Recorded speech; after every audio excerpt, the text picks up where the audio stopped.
Hello and welcome to this Dawn Busters Taste Challenge. I think I have it right this time. Yesterday, I hit the wrong button and I thought I was doing it right. I said, what's going on? What's going on? Oh, right at the end, I realized, see what you did. And then people say, oh, you're losing it. You're losing it. Because then earlier I did the Livingston Blush Chablis post, uploaded the video, and I put the wrong title. I was thinking ahead to Taylor Marsala. I was trying to do too many things at once. I was saying, oh, we're going to examine Taylor Marsala on October 15th, just to let you know that. But I had that in my mind, so I'm typing in the information for that. And then I'm looking, I'm thinking, what are you doing, dum-dum? So people probably put comments like, hey, let me see.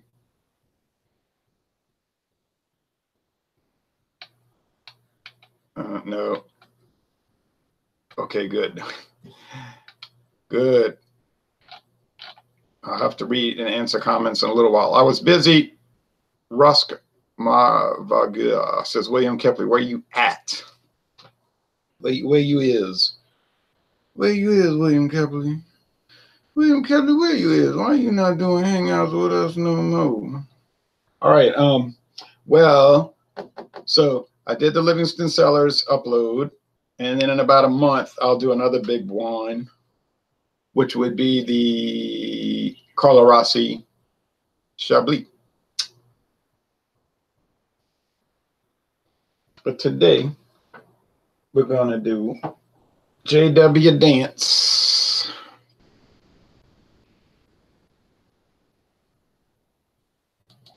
J.W. Dance, blended Scotch whiskey. Couldn't really compete with Cutty Sark, although Cutty Sark wasn't like heads and shoulders are better than it, but it was better. Like Cutty Sark costs you about $13, $14 a bottle, and this is $8.99 for a liter. So it makes sense. It seemed to work out. But I'm doing J.W. Dance against 100 Pipers. J.W. Dance, that company was founded in 1836. At some point, they started selling Scotch, probably more than making it, but sourcing it and selling a J.W. Dance Scotch brand, which now is under the ownership of Heaven Hill, because J.W. Dant was bought out. So common in these whiskey companies, they get bought out, they get traded around. Well, 100 Pipers is handled in the United States also by Heaven Hill. But the production and the brand is actually owned by Pernod-Ricard. And if you look on Pernod-Ricard's website, they have a link to the 100 Pipers website, which is not really updated too much. It's kind of like one of these websites where it looked like they hadn't changed the information in years. So typical. And then sometimes they'll say, go to the Facebook page, and it'll say posts. You check the posts. You find it, the last time they posted anything was 2016. I don't understand these companies, especially beer companies, but whiskey and other liquor too, and wine. In some cases, like they never update anything. It's like you're so lazy, you can't even give your brands any attention, then you complain that it dies out. It's dying out. 100 Pipers is very popular in Asia, Thailand, India. In the United States, it has a little tiny following. It's mostly, like my friend David said, a bar whiskey. Like you see it in a bar. They use it to make mixed drinks if somebody orders scotch, something. It was introduced in 1965 by Chivas Brothers, in other words, Seagrams, who owned Chivas Brothers. So it was sort of like a cheaper scotch. And that's what it continues to be. When Seagram's was collapsed and went out of business in 2000, then this came under Pernod-Ricard. Just like the Seagram's gin and Distiller's Reserve gin and this Pernod-Ricard. Now, Seagram's 7 Crown and Seagram's VO and the Crown Royal Canadian whiskey, that came under control of Diageo. Well, anyway, I see daylight is arriving here at daylight savings time, which I can't stand, but some people like it. All right. So JWD. I think this one will be kind of close because it's like an inexpensive Scotch versus another inexpensive Scotch, maybe priced slightly higher, because this is $8.99 a liter, and the 100 Pipers was $8.99 for a 750. So it's more expensive, but it ain't exactly expensive. I think it's going to have a smokier flavor. If I remember correctly, the 100 Pipers had a little bit smokier flavor. Now, back in the 1960s, early 1970s, there were magazine advertisements for 100 Pipers. Yeah. When Seagram's owned it. But you hadn't seen that in 40 years, probably 45 years. Seagram's screwed up because they were spending all their time on amusement parks, magazines. They neglected their core business, which was liquor. And they bought all this stuff, and they had all this debt load, and they couldn't pay it, basically. In other words, they had more outlays than revenue. Always a bad problem.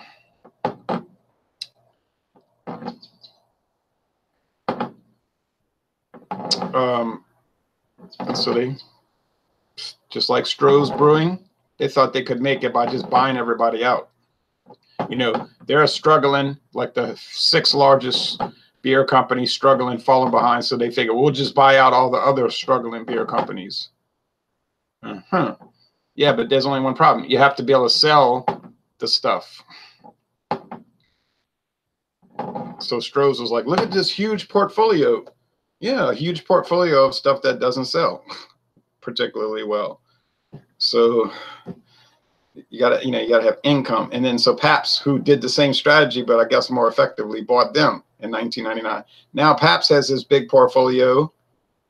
Some of it is not even revealed on their website. Then they have a almost defunct website, which is never updated. And all these beer brands, which you could barely get. We get Pabst Blue Ribbon here. Can't find Colt 45 anymore. Not fresh. Find some outdated bottles and can. We get Schlitz at Mathern's and Food for Less. But really, I don't think Pabst is doing too hot.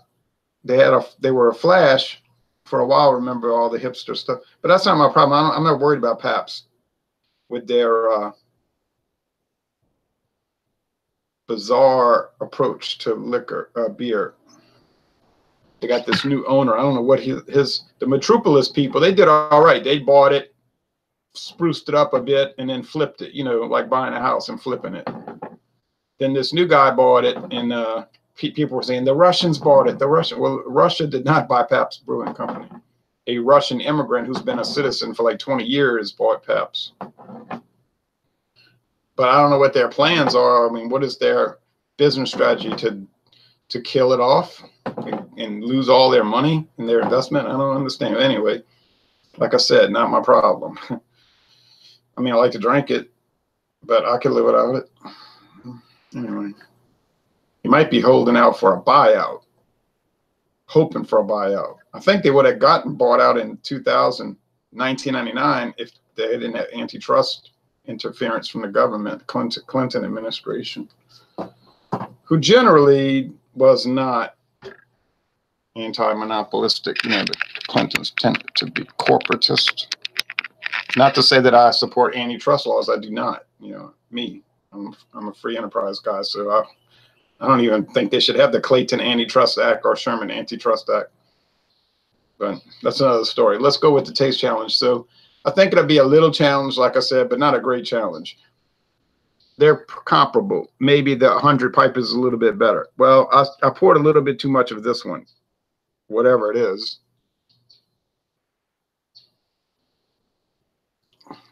I'm not going to pour more of the other to even it because I don't want to use them all up. I want to use these in taste challenges.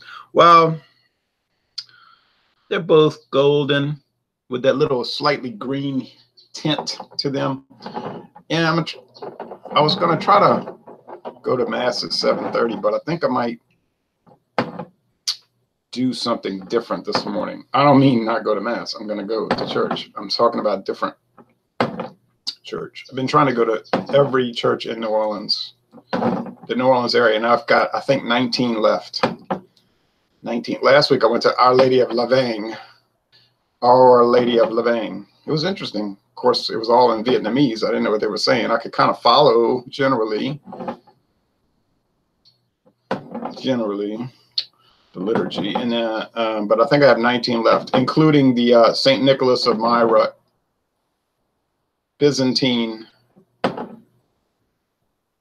Rite Church, Catholic, I think it's Ruthenian, that's Eastern Czechoslovakian, which was annexed by the Soviet Union and given to Ukraine, who has it today. It's one of those trade around lands, but what is it? Carpatho-Ruthenian Byzantine Catholic Church. Yeah. Part of the Eparchy of Pittsburgh. Yeah. Separate. It's like a separate archdiocese for the whole, you know what I'm saying, Eastern, that Eastern Church. All right, but anyway, but maybe today, well, one of those 19 maybe. We'll see. I have a lot of options. There are a lot of options around here. All right. Here we go. Let's check out any comments, if any. There may be some, I don't know. Oh, Valentin says, hello, are you Catholic? Yes, I am, Valentin. Maybe Christian Orthodox. No, I'm not Orthodox. But there is an Orthodox cathedral in New Orleans, the Greek Orthodox Cathedral. It's like the cathedral church for the Orthodox Christians in New Orleans. It's like the oldest.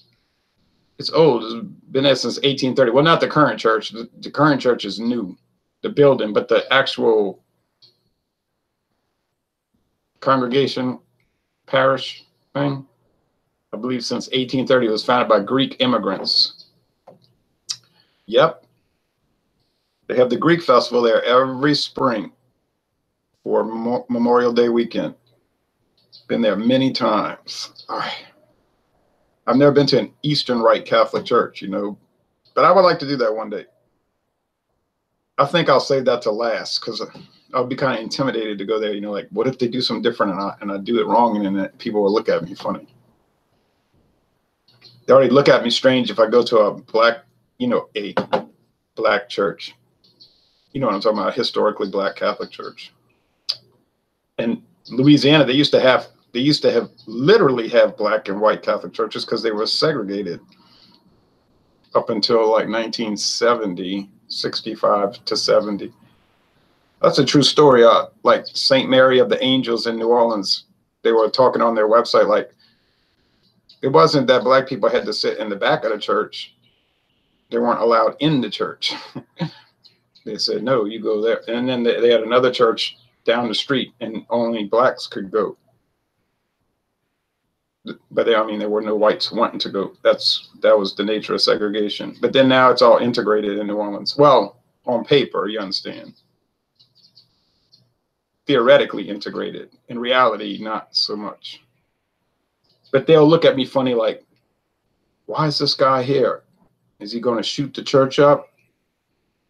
Now, you might say, well, they're stereotyping you. They're profiling you. Yes, they are. And they probably are smart to do that because why am I there? You know, it's like, how many people do that project? How many people say, I'm going to go to every Catholic church in my town or my city, like Pittsburgh? So if you're white and you show up at a black church, you could imagine that people would be paranoid, especially considering the incident 3 years ago. I would be paranoid. So you might say, are you offended by that? Do you take that? No, I'm not offended at all. I'm not angry at the people for thinking what I would be thinking. Maybe I'm angry at people that do bad things that would make people think that way. I am Christian Orthodox. The church you talk about, the Ruthenian one, right? Oh, yeah. Valentin, you're Christian Orthodox? Yeah, I would imagine that you would be. That's a, there's that line across Europe, right? From the top of Europe to the bottom. West is Latin churches, Catholic. East of the line is Eastern Orthodox. And then we have that divide even today in politics. The Western world and the Eastern world goes back to the schism of 1055. It's a big problem, but we'll talk about it later. This one here is, it's pungent. It's grain, like grain alcohol. Makes me think it must be J.W. Dant, but not entirely sure about that. Because this one's similar. You see, this one here is similar, but maybe a little sweeter. Now remember, they're coming from the same company, Heaven Hill. Well, I should know. Heaven Hill is handling 100 Pipers, so I can't say they're producing it. They may not be producing it. Sweet, a little. Did I mention little smoke? And peat. Okay. Okay. This one is duller, has less character, and that's making me think it's J.W. Dant. But it's a taste challenge. This is called the taste challenge, not a smell challenge, right? It's a dawn buster. There's daytime. There comes daytime. Taste challenge. So here we go.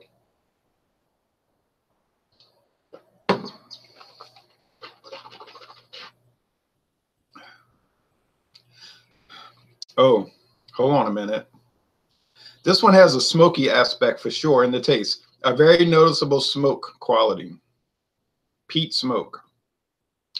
Oh yeah, there's the underlying corn grain, the corn liquor and the base column still whiskey and all of that. But there is a smoky quality, and that's making me think that this maybe is 100 Pipers. Well, let's go with the taste over here. This should clear it up. Clear it up.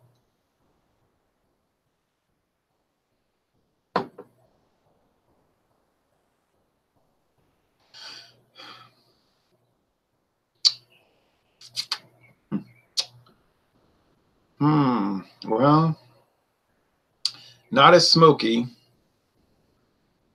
It's bitey. They're both 80 proof. This one's pretty harsh grain in this tasting. Kind of hit you there.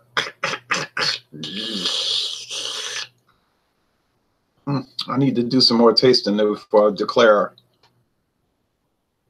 Valentine said, I try to go to church Sunday, but due to the crowds, I tend to avoid and go during the week when I'm pretty much alone in the church. Yes, but isn't there a Sunday obligation, however? Like,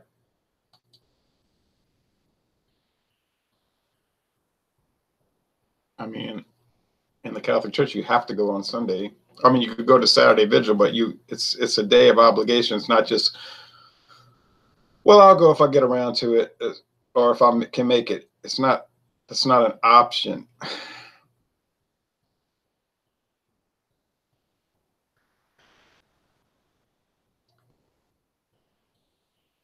No, an option is which church you can go to. I mean, you're supposed to go to your parish. You support your parish, and I do. And my church is less than half a mile. Well, about 1/2 mile from here, half a mile. But I mean, I'm working on a project. It's sort of like a pilgrimage. Go to Mass at every Catholic church in New Orleans. That's like a pilgrimage. So that's okay to do that.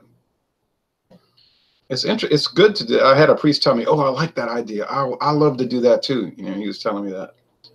Father Ray Hemel, he said, "Yeah, I like that idea of going to every church in the archdiocese." Well, in New Orleans, I can't go to everyone in the archdiocese. I'm not going to Bogalusa, The archdiocese of New Orleans is very huge. Well, okay, which one's better? I'd say the one on my left hand could be your right. The one in my left hand is better. It's got more smoke, more peat, a little bit more character, less of that harsh grain kind of bite. They're both nice, I guess, they're basic. If you're looking for something really elaborate and complex, yeah, I don't think you're going to find it here. If you're looking for something cheap and serviceable, either one of these will work fine, but the one on the left hand should work better. I mean, if you want bargain basement, there you go, JW Dance, $8.99 a liter. It's pretty impossible to find anything cheaper than that, at least in Louisiana. I mean, it's just not going to happen. But it isn't horrible. You would think, oh, it's going to be just terrible. No, it's not terrible. But I wouldn't be running out there to get it if I were you. I mean, it's worth trying. It's not like you've lost a lot. 100 Pipers. You can notice a lot of sweet grain, peat, smoke, but a lot of sweet grain, and it tastes like bread. So that must be coming from single malt whiskey. Now, the old advertisements for 100 Pipers talked about, oh, we use such a complex array of whiskeys, like over 100 different whiskeys blended in by these blenders in Scotland, and it went all in. They show them in these lab coats, you know, it's so scientific, and they don't take any chances and all that. That's probably still the case today, but it's probably done so standardized, and it probably was standardized in 1968 when they were doing the ads. In other words, it's probably more of a science than an art. Yeah, the art comes into it because you got the blenders and they got to taste it, make sure it's right. 100 Pipers being one of the top selling Scotch whiskeys in the world, but it's Asia making it that. In the Western world, it's either low profile or unheard of. Okay, but still, you know, they want it to, because Scotch is so much more popular in Asia, East Asia. So they, you know, people out there are going to notice, like, wait, you know, what's wrong with this? Americans might say, oh, you know, oh, I'm a bull in a china shop. I'm a bull in a china shop. Scotch. Oh, let me talk about that. But their level of discernment may not really be as high as Asia, because that's what they basically drink, you know, when it's whiskey. So they could probably pick up a lot, could probably detect things a lot more finely over there. I'm just assuming that. And they do a lot of, it's blended Scotch is the big deal out there in Asia. So they're probably very good at detecting any little intricate variation that shouldn't be there or something like that. And you would get that in the United States with bourbon, right? They would just detect things that the unseasoned bourbon drinker, maybe in Europe or Asia, wouldn't pick up. I remember I was watching a hangout, and one of the guys says, oh, they don't have true whiskey in America. He says, that was James Marshall.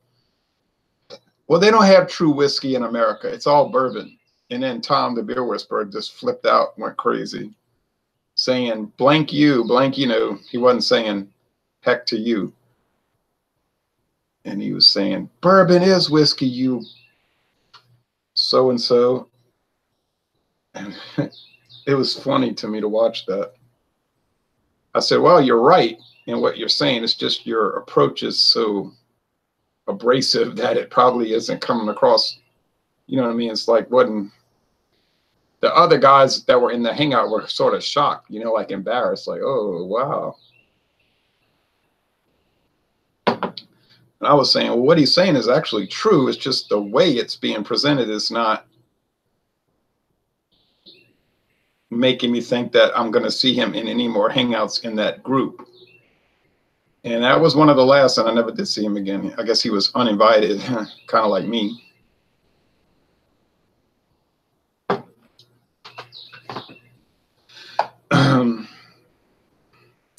Yeah, this one's just too kind of alcohol. Still, I don't hate it, but I ain't in love with it. Okay, so let's call it, I'm going to say this is the Dance. Please be the Dance. Yeah, JWD. JW Dance. Do you like claws scratching your face? Do you like the pleasant sound of fingernails across a chalkboard? Well, if that is true, JW Dance might be for you.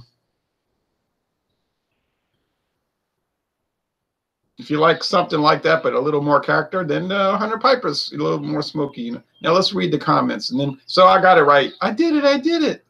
I'm kind of proud, though, because I was a little worried about this one. I thought this could be a real challenge. It wasn't as difficult as I expected it to be. Now, the next challenge coming up is what?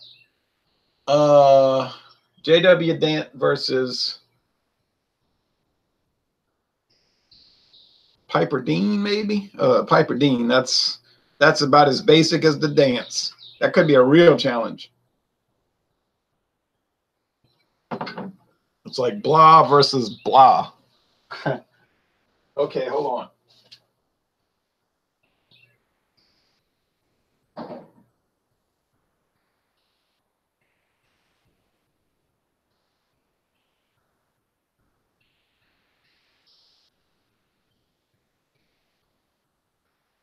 Oh, yeah. Piper Dean. That might not even be worth watching. I'm telling my own audience, don't watch it. Telling my own audience, don't waste your time. I mean, I guess if you're bored, you can watch it. Now the Clan McGregor, that's going to be a win. I think Clan McGregor is going to kill J.W. Dance. It's going to be a runaway, honestly. So that'll be interesting to watch. I don't think J.W. Dance got a snowball's chance in Florida against Clan McGregor. And then I'll go back to blended American whiskeys. You say, oh, wow. Yeah, right. I got King Square. That's going to be the oddest looking thing, that pale thing, that pale stuff. It's the strangest looking blended whiskey and maybe the strangest tasting I've ever had. Okay, so Valentin says, so if you don't make it on Sunday, you go to hell? No, I didn't say you will go to hell if you don't make it on Sunday. I said, isn't that a day of obligation? Now, it's serious. I'm not a priest, so I would ask a priest, right? Don't ask me. I'm a lay person. I'm just a member of the congregation. My understanding, however, is that it is a serious obligation, and you can't just say, well, I'm not going. So I would check on that. No, I would say that the Orthodox Church is very similar to the Catholic one. That's right, but still keeping its traditional values. In the Orthodox Church, they still consider being gay as a sin.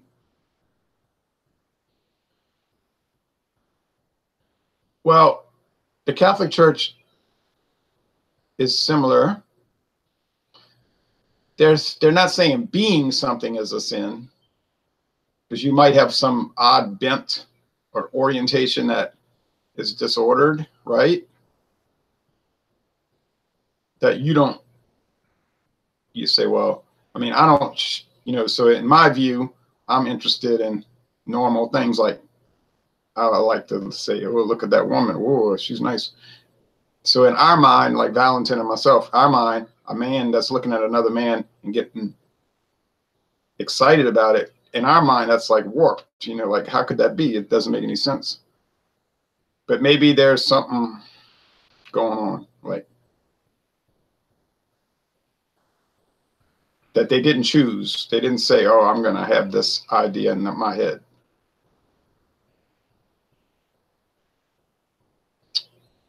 But the Catholic Church said that the behavior would be a sin, the disorder, right? The behavior. Because then you would choose that. I'm going to do these things. No. That would be the free will part. So that's what we're talking about. In the Orthodox Church, they don't allow gay marriage. You mean homosexual marriage? Well, it's not allowed in the Catholic Church. There's no such thing. It doesn't exist. It's a non-entity. Also, the priests can marry so that we don't have child pedophilia cases like in the Catholic Church. Well, you see, that's an error in your thinking. Lots of people are single in their lives and don't marry. They don't become pedophiles. So now you're using like a satanic approach, because that's what the devil says, you see. Oh, well, if you don't get married, then you're a pedophile. You're going to chase after prepubescent children. So that's why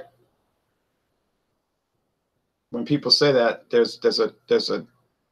then it causes like a flashpoint.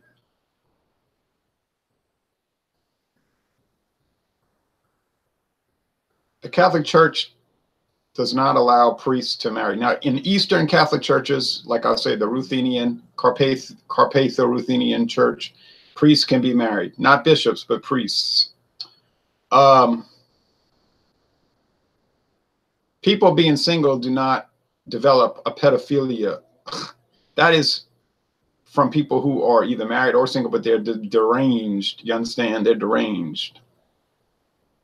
They don't just wake up one day and say, oh, let me do this. No, they are deranged, psychopathic from the beginning. Why did they become priests? So they can have access. What they do is they cruise around, Valentin. What you have to understand, Valentin, is these people cruise around looking for opportunities. They want access to children, okay? One way they can access that is through a Boy Scout leader,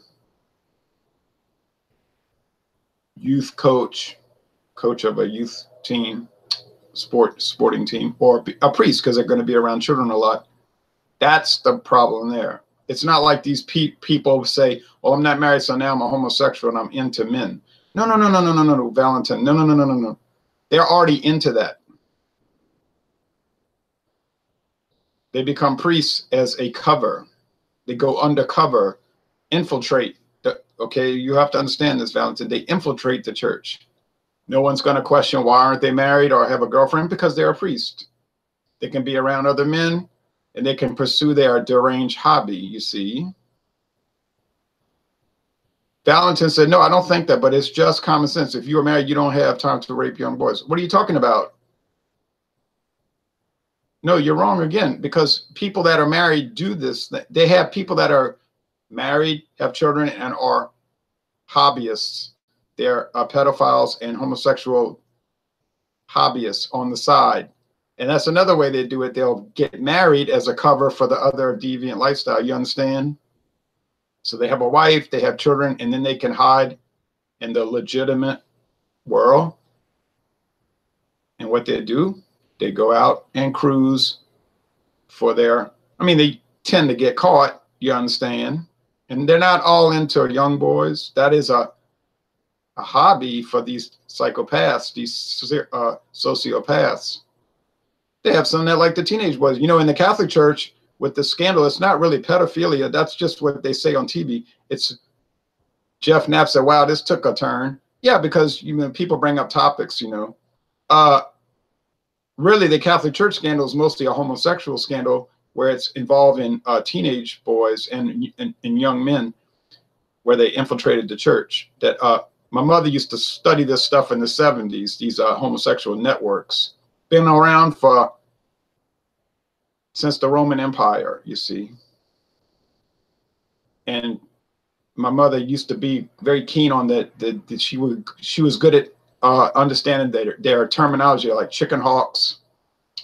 And they're very prominent in New Orleans. So yes, that's old. And then you have the right-wing groups been trying to smash them, annihilate them or whatever over the years. So that goes on and on and on and on and on. Jeff, these things do take a turn. Well, we let the people comment, so if it's a legitimate comment, then we'll address it, But we would rather the Scotch comments on a Scotch video, yes. So, and I started it because I mentioned going to mass, so I sort of set myself up for that. But I don't mind. I'm not touchy about those things. People tell me, oh, avoid religion and politics. I don't ever avoid religion. I'm interested in religion and politics, and I never get angry about it. Other people get furious. They're so angry all the time. I'm mad all the time. I'm angry every day over politics or religion. Well, you could do that. It's up to you if you want to be angry. I don't ever get angry about it, Now, I might make people angry about it. That might be a particular talent, but that's okay. Now, but back to this, what did we prove today? Well, we didn't prove anything, but we made a case, I think, that the JW Dance isn't too good, but it's not bad. It's not too good relative to other Scotch. And it couldn't even beat the 100 Pipers. And 100 Pipers ain't exactly out there winning championships, you see, in America. It exists. People buy it. If you think 100 Pipers is popular, look it up on the internet. Like, do a search on for videos about it. You're not going to see too many videos for it. Now, you look up Johnny Walker, you'd be all day watching videos. Johnny Walker, just one of them, Johnny Walker Red Label. All day you'd be watching video reviews, all day long. But for some obscure stuff like I did today, no. Now, the 100 Pipers, there are videos, but a lot of them are not in English. They're in foreign languages like Myanmar, Thai, Indonesian, you know what I mean? Like, so you can watch it, but you don't understand what they're saying. Valentin said, this made the video more interesting. I agree with that. Now, some people are very touchy, you know, they get angry about everything. So what if you're drinking whiskey or beer at a bar room, a tavern, you know, you're going to talk about other things, unless you're some automaton. You know, you got some people that are like that automatonic. They're almost like a robotic personality. They only talk about the product. And then they say, oh, these things, this beer has all of these components, and which is interesting, but it's all they talk about. It just goes on, and they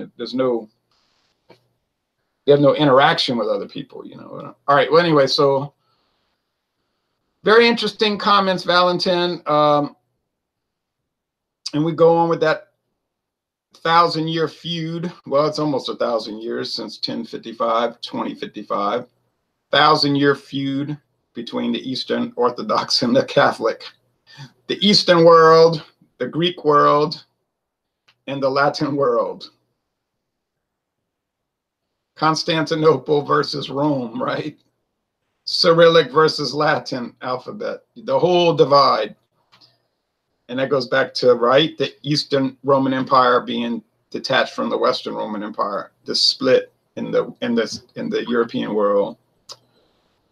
That goes back to AD 395. Who was it? Theodosius, who officially split the empire into two parts, Eastern and Western. You never know what's going to happen when those kind of things occur. All right. Anyway, thanks for watching this video production. Get ready, because in 2 days, I'm planning to do another Scotch challenge. I can't remember the lineup. It doesn't matter. Piper Dean, and then we're going to do the Clan McGregor, and then we're going to go back to the American blended whiskeys with King Square. And some people are saying, "Oh wow, that's going to be awesome." I never said it would be awesome. It might be mildly interesting, or you could say peculiar. Sometimes they're interesting just because of the peculiarity of it. You understand what I'm saying? That word. How do you say that word? Thank you.